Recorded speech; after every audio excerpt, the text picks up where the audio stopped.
Thank you for having me. And Tara, I want to like clap and I want to scream and jump. This is huge. You have a cookbook. Thanks. Let's hold it up together. Yay. It's awesome. This is huge. And I know everyone on the other side of the screen is clapping along with me because we are so proud of you. We are so excited.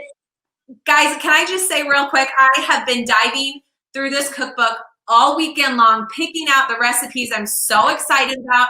I've already made the chicken biscuit sandwiches, the pulled pork with the coconut rice and the grilled pineapple. And my family was like asking for seconds and thirds. It's been amazing already. All right, Tara, we have a ton to talk about because I have so many questions for you. So one of my first questions, Tara, as I was looking through this is what inspired Live Life Deliciously in all of these recipes in this book? Oh, that's a big question. Can we take one recipe at a time? Please, I would actually love that. What inspired it? You know, I always thought, oh, it would be so fun to write a cookbook. And people have asked me that for most of my career. You know, when are you going to write a cookbook? Are you going to? And it just, the time wasn't right until this hit. And I was so happy it did. And the stars aligned. Yes. And I was able to start putting together this cookbook. And I thought my whole career inspired it, really. My whole life. I grew up cooking at the side of my mom and loving it, enjoying being in the kitchen and making things for other people. And so I made a career out of it. And all of that came together in this cookbook, really. Oh, I feel like there's so many different, just like amazing recipes. I mean, we're going from like starters and salads and dressings and main dishes. There's so much. How many recipes are in here? There's a little over 120, just over 120. And I had to narrow it down. I had to cut a lot, you know, but it's a good amount. It's a good amount. Do you have a favorite recipe in here or a couple that like are standouts for you? There are definitely standouts. And honestly, when I get asked what my favorite food is or what my favorite recipe is, it's always changing. That's the truth. Yeah. So honestly, it changes with the seasons. It changes with whatever. I mean, there's heartfelt ones. I just feel like you can never be unhappy if you have a chocolate chip cookie in your hand. So I had to put one of those recipes in my book. And I mean, there's tacos and pastas and dips and just all my favorite foods, really. I really can't narrow it down. And they're all my favorites. As I was going through it, and my mom and she was here this weekend, it was literally like you turn the page, oh, that looks so good. Oh, but what about the corn succotash? Oh, that looks so good. And what about there's a Thai peanut sauce and salad, and I was marking that one. And I feel like as readers go through this cookbook, they're going to be feeling the same way because nothing felt intimidating, which I really appreciated. And everything felt like, okay, I can put this together and I'm busy working mom and running the kids around. And even in the last 2 days, it's like, oh, all I have to do for that carnitas I made today, mix a few things for the marinade and then cook it in the slow cooker. And it was ready in no time by the time I needed to dish it up. So I love how accessible these recipes are. Well, you bring up a good point because I mean, you cook in a way, you bake and you cook for a family, but you kind of have that mindset of, okay, here's what I need to prep ahead. Here's what I can keep in the fridge. Here's, you know, and that is really helpful. And I think I tried to put in tips and write that into the recipes so that people knew how to make it easy. And I think that's the only way you like cooking, right? Is if you know what you can do ahead. And you don't want it to be stressful. And so, you know, you look through the recipe, what ingredients do I need? But look through the instructions and decide, well, how much time is this going to take? And do I need to start something really quickly at 11 o'clock in the morning? But I wanted to show you guys a ton of the pages. Oh my gosh. Okay. Opposite way. Have Tara's tips in the book. And I love that element because it's just like one extra little thing from our friend Tara as she's cooking alongside, or we're cooking alongside with you. And so those little just great aspects. And I love also, can I just point out, like the bottom of every page, you have this section called Looks Delicious. And To me, that seems like how you played it, right? Kind of the styling. A lot of them are, yeah. I was packing in information, right? On the side, on the bottom, everywhere I could, as many tips as I could. And yes, it's sort of something that will help it look good or make you successful. I love that. And that's going to tie us into my next question in just a minute about your job with Martha Stewart. I know you went to school in Utah, right? College? I went to college in Utah. I grew up in Utah. We lived overseas when I was young, but mostly Utah. Went to high school in Arizona, in Mesa, Arizona. Anyone from Arizona? Yeah. So yeah, all over, and now I'm in New York. Okay, so how did you land yourself in New York after being on the West Coast? And specifically, how did you land a job at Martha Stewart, which I feel like is so many of our dream jobs? I'll encapsulate the story. It was an exciting time. I was graduating from college, and I had switched colleges mid-education to major in culinary arts and also journalism. I minored in journalism. So I was sort of putting the pieces together in school, but I didn't know what I was going to do. I loved cooking. I wanted this degree. I didn't want to just go to cooking school. So I ended up having to do an internship to get my diploma. So I ended up calling almost every magazine in the country with food in it and saying, can I do an internship in your test kitchen? Meanwhile, I didn't even know what a test kitchen was. And I just knew I wanted to cook. I wanted to make the food in magazines. And the food director at Martha Stewart was the first one that said, sure, come and interview. Long story short, I interviewed in New York. I came out, cooked for her. And that was the first time I saw Martha. You can imagine, I walk into the offices. Let's see, I was 21 and had never been to New York. So I was already overwhelmed. And I walked down the stairs on my way to the test kitchen. And there's Martha. I'm 5'2", if that. And she's about 6 feet tall. So I remember walking down the stairs and walking by her. So that made me really nervous for my cooking interview. But I ended up getting an internship at Martha Stewart in the test kitchens, and they hired me. So I stayed there, worked my way up, and was food editor. So it was super exciting. I have to know, what did you make Martha Stewart your first time cooking for her? So I prepared with my chefs at cooking school. And so we came up with this, and this was 20-something years ago. We came up with a very gourmet meal, 3-course menu that you would probably find in a restaurant. And I thought I was this great cook. I'd just been through cooking school. And it kind of fell flat. I think I made some glazed salmon and like taro root side dish and something fancy. I don't even remember all the fancy details. But I had enough skill that they were like, okay, you can be an intern. Yeah, we can trust you with the knife in the kitchen. Right. That's so amazing. So you get this job, you work your way up to food editor. What was a day in the life of Tara at that point like, working for Martha Stewart? It changed. I started at Martha when the company wasn't even public yet. And so business changed as the IPO happened and her business grew. I was able to grow and learn with that. So anything from, we would go grocery shopping in the morning as editors at the magazine, get our ingredients and head into the test kitchen and create recipes, develop recipes, test them.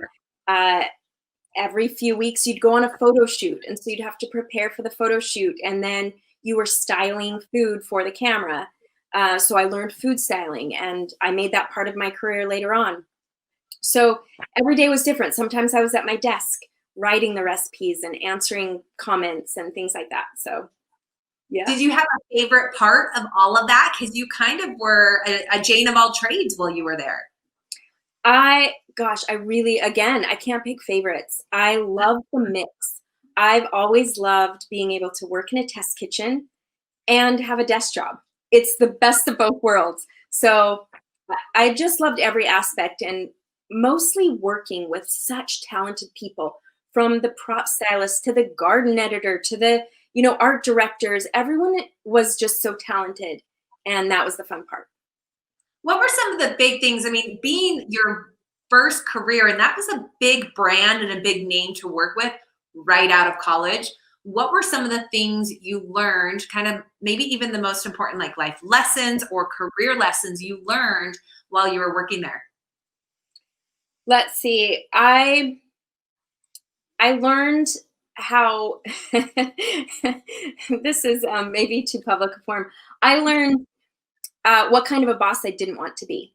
I worked with some of the most amazing, talented people in the industry, and they were all, it was hard. It was political. You know, we were just creative people all in the same place. And so I took that away professionally is, hey, this is sort of how I want to structure a business if I ever have one. And so now I'm able to do that. And I loved learning those lessons. I learned good things and hard things. Let's see, from Martha herself, I remember her coming into the test kitchen one time when I was creating a story on tea sandwiches, very fancy. This was many years ago. And she saw that I was putting pesto on one of these sandwiches. I was creating all different flavors. And she said, "You don't put pesto on a tea sandwich?" I remember her teaching me that. However, that pesto tea sandwich made it into the magazine. Oh, good, good. It was so fun. She was always in the test kitchen, always, you know, inviting us to learn from her and be around her. And it was awesome. What was the hardest thing about that job? The hardest thing. I think just the learning curve. I was right out of college and thrown into this amazing experience. And I think it was hard learning all of that, the ropes right away. So Tara, after Martha Stewart, you went on to be the food director for Ladies' Home Journal, which is one of the oldest women's publications in our country. That's pretty cool. That's another big name. I loved it. I loved it there. I'm a sentimental person anyway, and I just loved the history of that magazine. We had the archives of the magazines at our office, and you could find me down in the archive library thumbing through those turn of the century magazines. I loved it. But really, I was able to reach a completely different audience and create recipes for a completely different audience. And it was fantastic. That is so fun. I have lately, as of May of this year, gotten into vintage cookbooks. And even, okay, I have to tell you real quick, one of your pages in your cookbook, I just had to laugh because, so I got vintage cookbook as a gift for my birthday in May, and it has set me on like this whole new love affair with vintage recipes. And so I loved this, by the way, and I was like, oh, I've got that one in my kitchen right now, and I was like pointing out, I think I've got one of these other ones, and it's so fun to go back to these recipes from the early 1900s. I know Ladies' Home Journal has recipes from the 1800s, which, okay, I'm kind of like, I'm actually very jealous right now. I'm thinking of you in the archives there, looking at those recipes. So as you were, because I would just be like so head deep in that if I was you, were there like major differences between the 1800s, the 1900s, and what we're doing now as you're looking through all of those recipes? Is there a different way of cooking back then? Because I've noticed some differences. I'm curious, you've been able to look through a lot more recipes than I have. What are some of the comparisons there? Oh, so much, right? And you see a lot of the baking ones, and I've loved watching your journey in cooking some of these vintage recipes. It's been so fun. Yes, I think it was a different way of cooking, shopping, living. I mean, think about it. They didn't have refrigerators. What I found fascinating was that the very first issues of the magazine for many years were telling women how to cook as if they had a servant cooking for them. So here's how you tell your servant to make this dinner for you. Because a lot of people that were affluent had, people working for them. And then I loved as, you got into the early part of the century and there were appliances and electricity. And I mean, even seeing how the recipes changed when the food processor and the microwave came, into being. Just and I think we're going through that now. Can you imagine? It was a handful of years ago, the Instant Pot No. happened to our lives, right? And so recipes become very different. Ingredients are so different. Accessibility is so different. And yeah, I just love it. I also love that it becomes a little bit of a history lesson too, as you start to understand why they were using margarine more than butter, or why they were using Coca-Cola instead of actual sugar during certain times, right? And then all of a sudden we've got the chocolate cola cake, and there's reasons, and it's like this whole history lesson, Exactly. right? When the publication published their last magazine, it was 2016, right? Or a little bit before that? A little bit before that, yep. Yeah. And so that was the time that you decided to venture out on your own and start Terra Teaspoon. Tell us a little bit about that transition. What was that like, and kind of what inspired that change for you?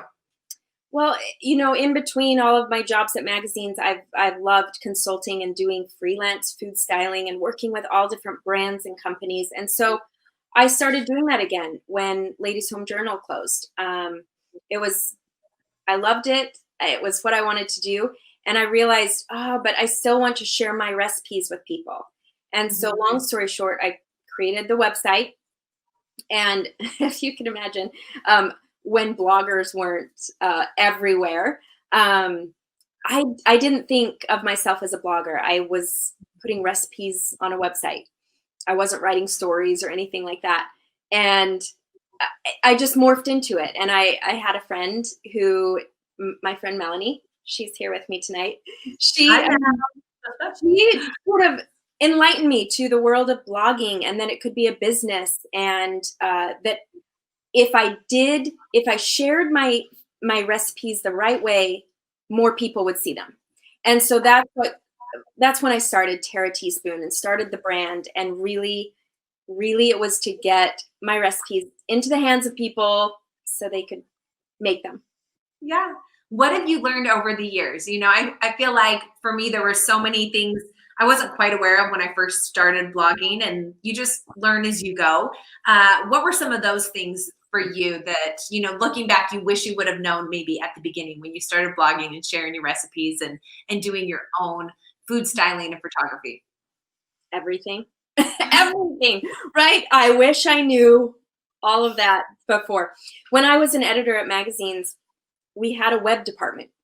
I was in publishing, so I didn't deal with anything web, let alone like Pinterest, nothing.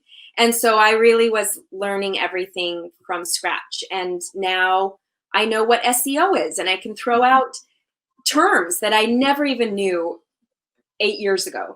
So, I wish I knew so much, but I don't think that is how you get to where you get, right? You're learning always, and you're exploring and trying and failing and doing it again. Absolutely. And I think it speaks to the fact that you don't need to know everything before you start, whether that's blogging, or maybe you want to write a book or start doing photography, or whatever the skill or hobby it is. You don't need to know everything to get started. Just get started. And I love that about what you did. Or cooking, right? I think you're exactly right. I don't think you need to feel like you're a beginner or an expert to pick up a cookbook, to pick up my cookbook and start cooking out of it. You just start somewhere. Got to start somewhere. You've got to be okay with maybe making a mistake here and there, and not doing it perfectly. But you've done such a great job with really clear, precise instructions. It doesn't feel overwhelming. Like I said earlier, as I just go through, it's super easy to understand. And I think there's a lot of recipes in your book that I would say are beginner recipes, and maybe some that are a little bit more intermediate. So as you go through it, start with the recipes as the reader that look like something you can handle. Don't intimidate you. You want something, I always tell people, that you're excited about. Because no matter what, you're going to be pumped about eating the delicious food, no matter how it looks, right? Exactly. And be inspired by the pictures. That's why I put a picture with every recipe. Yes. To make you want to cook it. I love that. I love a picture with every recipe. I collect cookbooks, and I always get inspired by so many of my foodie friends like you, Tara, and I have always been one to say, oh, there's got to be a picture with every recipe. So I know what I'm baking or what I'm cooking. I want to go back even before that, and I want to talk about your mom, because you dedicate this book to your mom, and you thank her for teaching you how to cook and how to share food with love and enjoyment. And I think there's so many of us, I know I can relate to that because I grew up cooking with my mom, just like you.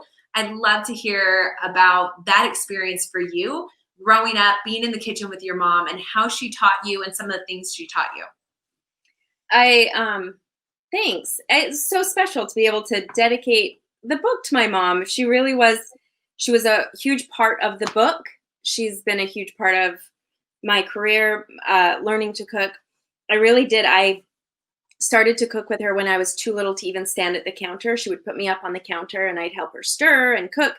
And, she'd help me cook in my easy bake oven until I graduated to the regular oven. So I was with her in the kitchen all the time, and I loved it. And I think that's because she enjoyed it. Even when it was a stressful weeknight getting dinner on the table, she always had all the food put into dishes and beautifully placed on the table, and wanted us to enjoy meals and wanted them to be beautiful. She's such a gracious cook, and she just imparted that enjoyment of cooking in me, and I'm so grateful for that. Yeah. And it's definitely a place of memories, right? I feel like there's so many good, fun memories. And I mean, what's not to love and be happy when you're in the kitchen baking with family, and especially with our moms and with our friends, girlfriends, sisters, right? Yeah, it's that's what I want this book to do. Once we could start gathering together again, I want people to collect themselves in the kitchen and enjoy being together there. Do you have a favorite dish that your mom used to make for you growing up? Oh, again, with the favorites, I can't decide. No, There are sentimental ones, there are memorable ones.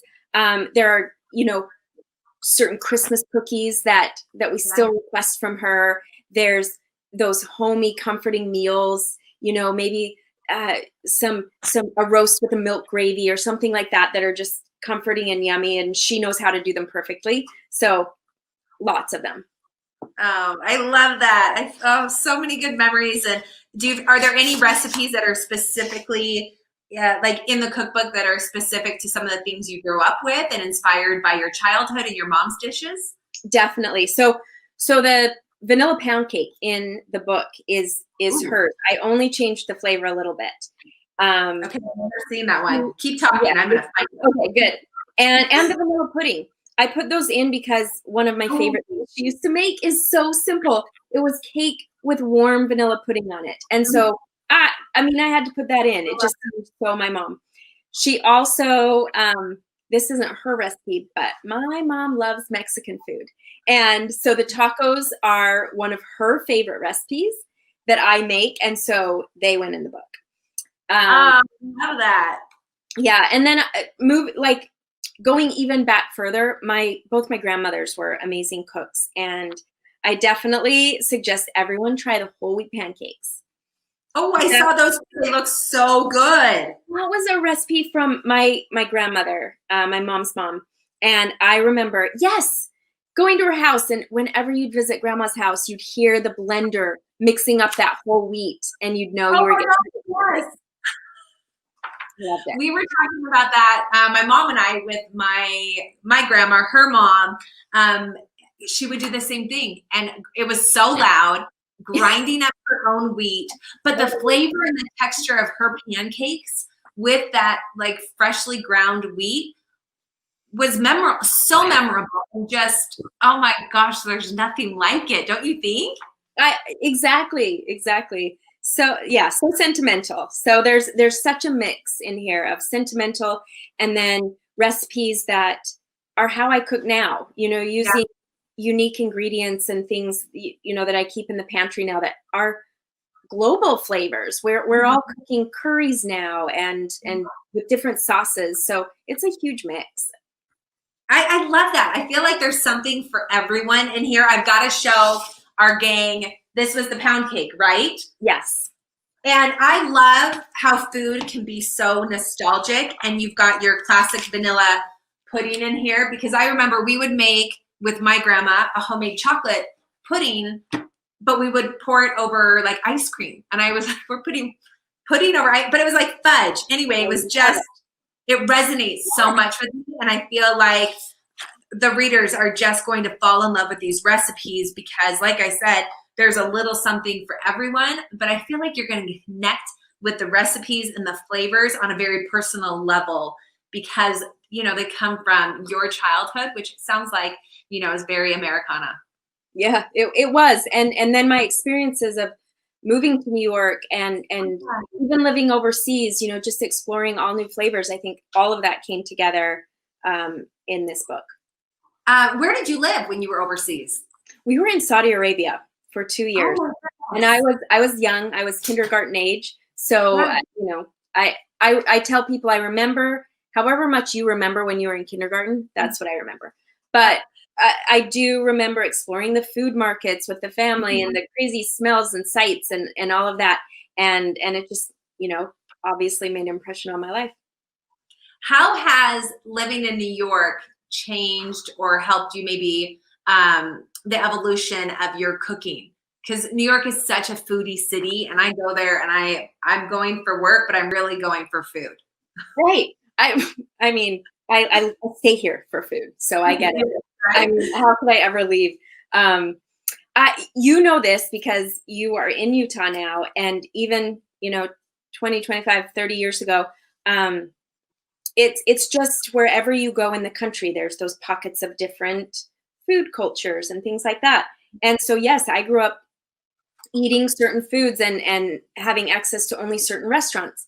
And so I remember having my first pork bun in a tiny little Chinese restaurant in Queens, New York. And just those food experiences that I didn't grow up with were so great. And just the new taste and the fancy restaurants, you know, going to 5-star restaurants and saying, oh my goodness, how could I recreate this at home?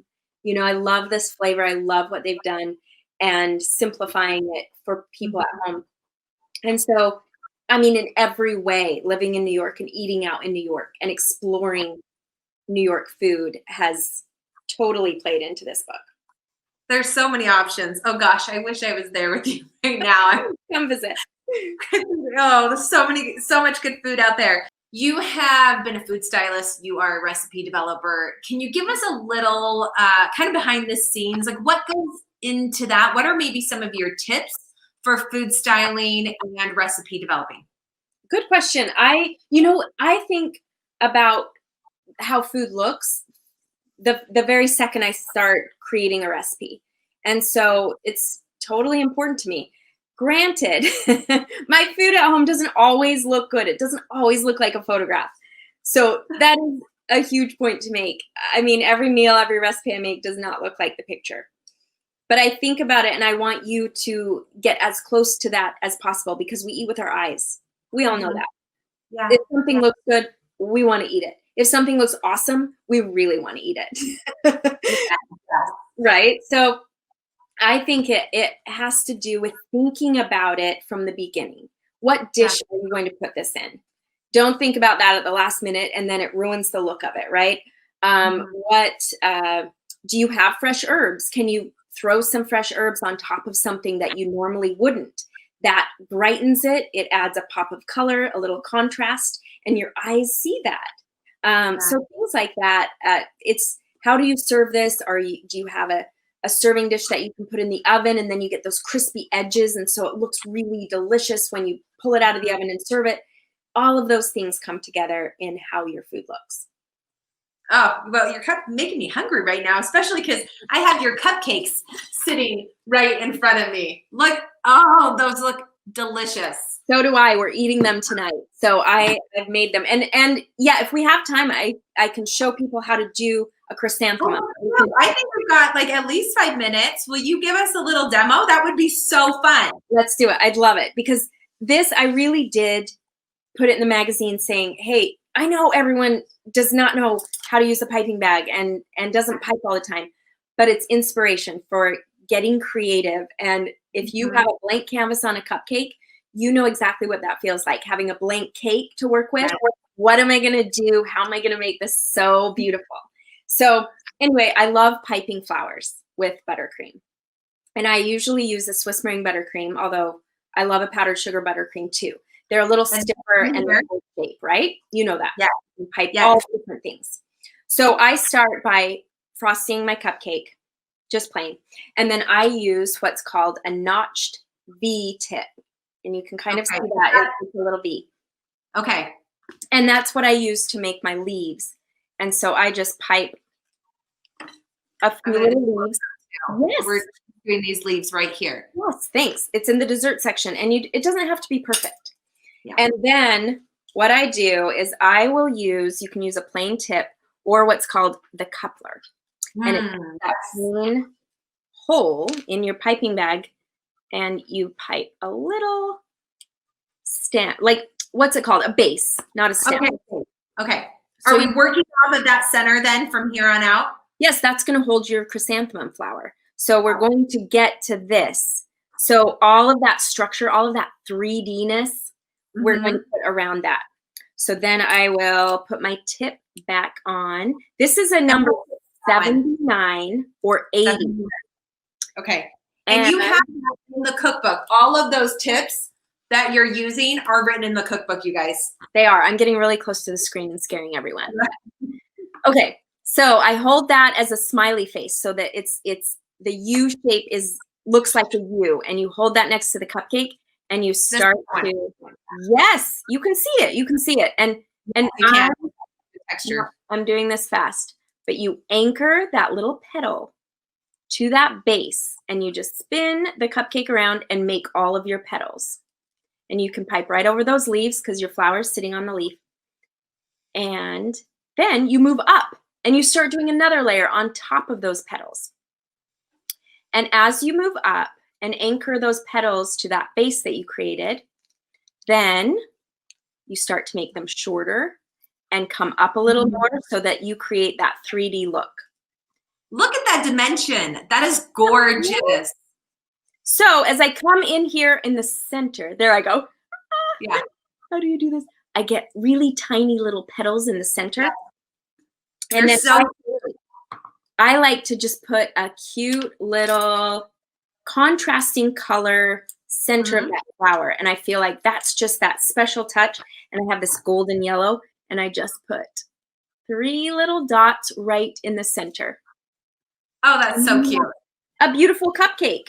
So lots of things you can do. I also have like a regular petal tip, and you can make daisies and all of that jazz. So just have fun with it. Exactly, right? Whatever tips you have, or even if you just have an icing spatula, you throw the buttercream on there. But that looks easy. I feel like I don't feel intimidated by that. Good. Honestly, it takes practice. And I'll tell you a really quick story about how I learned to pipe flowers on cupcakes. Is I was so lucky to get assigned a story on piping flowers on cake at Martha Stewart. And this was a long, long time ago. And when we developed stories and recipes at Martha, we were given almost unlimited budget and time to make the perfect recipe of whatever we were making. And so I remember I had about 3 or 4 weeks to work on this story. And I spent those 3 or 4 weeks of work, a whole month, going into work every day, putting my buttercream in bags and practicing piping flowers so that I could teach people in the magazine the easiest way to make beautiful flowers. So I was teaching myself so that I could teach others. And it just became a skill because I did it every day for a month. That's amazing. It's basically like your own little school for buttercream flowers. And I love sharing all of this. I mean, there's nothing you're holding back. It's if Tara can do it, you can do it. Why is it important to you to share all of this and to have the cookbook? I mean, sometimes you see people that they've got their favorite recipes, but maybe they're not going to hand them off to others. Oh my gosh, isn't that true? It's so true. And what's important, it's really selfish. I love seeing people happy with food. right? That's a good selfish. That is a good selfish. Right. So I mean, you know the feeling because you make cake and you give cake to people. And anyone who's gone to your classes or followed your recipes, cake brings happiness. Food brings happiness. It's that sharing and I love seeing that happen. And so that's really my passion, is to see that happen. And it comes through in your book. And I love that so much. You just feel joy and you feel excited to tackle these recipes and then to share them because you know they're going to bring other people so much happiness. I'm going to go through comments and pull some of the questions. One of them that I just saw, Tara, was how has your personal palate changed over the years? As you know, starting out as a new chef for Martha Stewart, now however many years later, what's changed in your palate a little bit? Well, that's a good question, and it makes me do a little truth or dare. I'm going to do a truth. I am the best cook you have ever known. What? Yes, anyone who knows me and knows my food preferences is laughing right now. There are so many things, so many foods that I don't like, that I don't eat, but I still love cooking them. So that's a little, yes. I definitely have broadened my palate over the many years of being in the food industry and making it my career, but I'm still a picky cook. Okay, what's one thing that you don't like eating? I mean, give me some deets here. I'm a no mushroom girl. Okay, and I can do mushrooms, but I don't love them either. Okay, although I have most of the foods I don't like are in the book, so I'm not going to tell you not to make it because it's actually delicious. But I don't like eggs. I don't like shrimp. Actually, there's no shrimp in the cookbook because I don't know. I'm going to confess one to you. I don't like white potatoes of any kind. Wait, you like sweet potatoes though? I will like sweet potatoes, and I've made cakes out of sweet potatoes. But no regular potatoes. I can't do it. Yeah.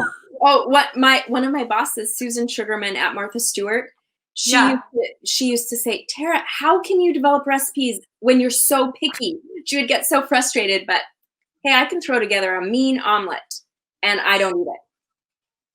Oh my God, I love eggs. So that one's a hard one for me.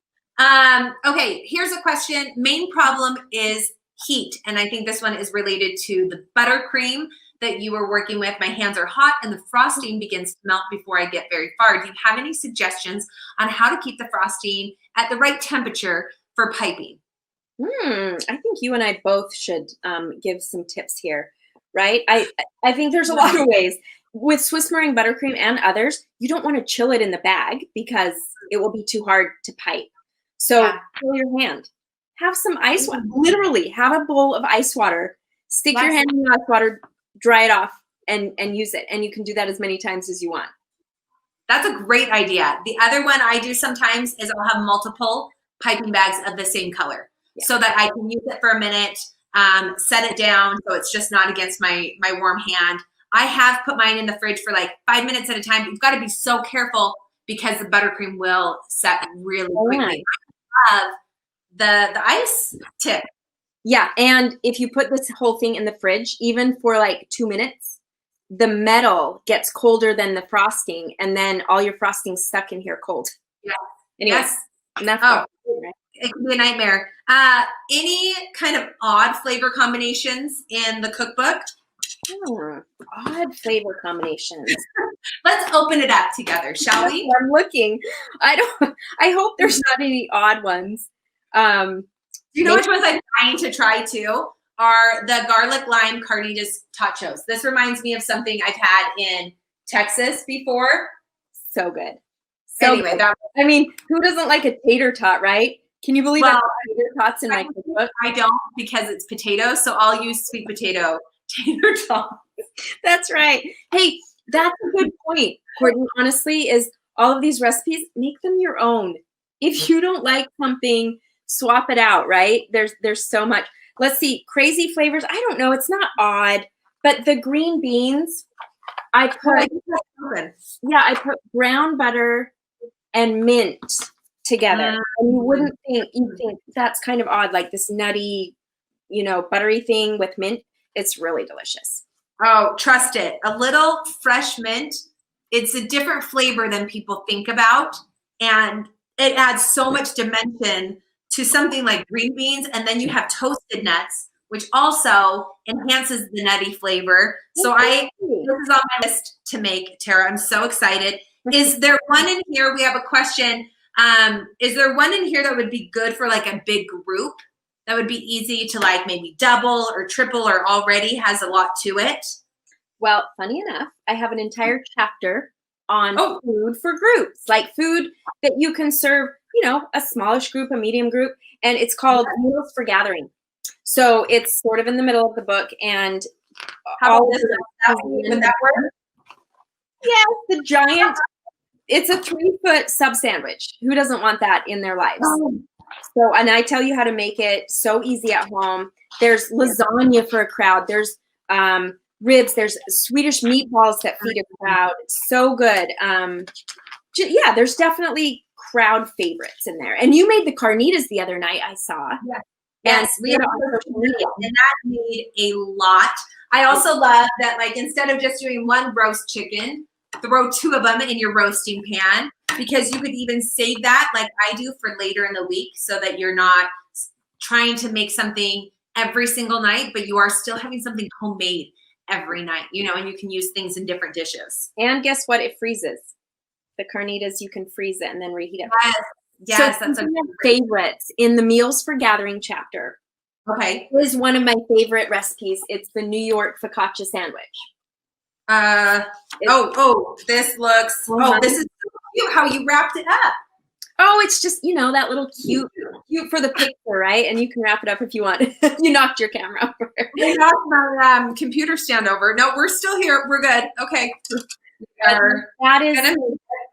That is definitely, it's inspired by a sandwich I ate in New York for the first time, and I had to recreate it. So now everyone can eat it. Ooh, you have me at oven roasted plum tomatoes. So good. I'm so into it. Okay. Here's a great question. When you are not cooking from scratch at home, what's your like go-to takeout? Oh gosh. I would say Indian or Thai. I love those. Okay. Yeah. Those are always good takeout ones because I feel like they can transport, by the time Uber Eats gets to us. Totally. It's the good one. Okay. Do you have a favorite dessert? A favorite dessert in general? If you had to if somebody assigned you dessert for a dinner party, what would be like the go-to? Good question. I think right now, like I said, it changes all the time. Right now, it would probably be the triple chocolate cake in the cookbook. And I'm trying to find the picture of that for you guys. Yeah, I just was there because I was drooling over that. And I love that you did piping. There's not like the additional, look at this, you guys. We're both showing it. It's great. Isn't that incredible? Oh my goodness. And there's probably also, I have to say, I think my favorite food ever is chocolate chip cookies. So, I will take chocolate chip cookies everywhere. They travel. Me too. And I love that you've got flaked sea salt on these ones. Exactly. Those look amazing. And semi-sweet chocolate. I'm like, this is why we're good together. We love all the things. Gosh, I am just so grateful for all the hands that have helped me get here, and for everyone buying the book and reviewing the book and supporting me in this fun adventure. So thank you so much. All right, you guys, wherever you are, give Tara the biggest round of applause. Send her all the amazing messages. Thank you. Tara, we love you. Thank you for everyone who came out tonight to join Tara and show her all your love and support. Enjoy the cookbook, you guys. And Courtney, one last thing, you can buy the book online at Amazon, Deseret Book, Barnes & Noble, and it's in stores at Deseret Book. And thanks to my awesome publisher, Shadow Mountain, and getting it out there, it's available everywhere. Yay! Congratulations. See ya.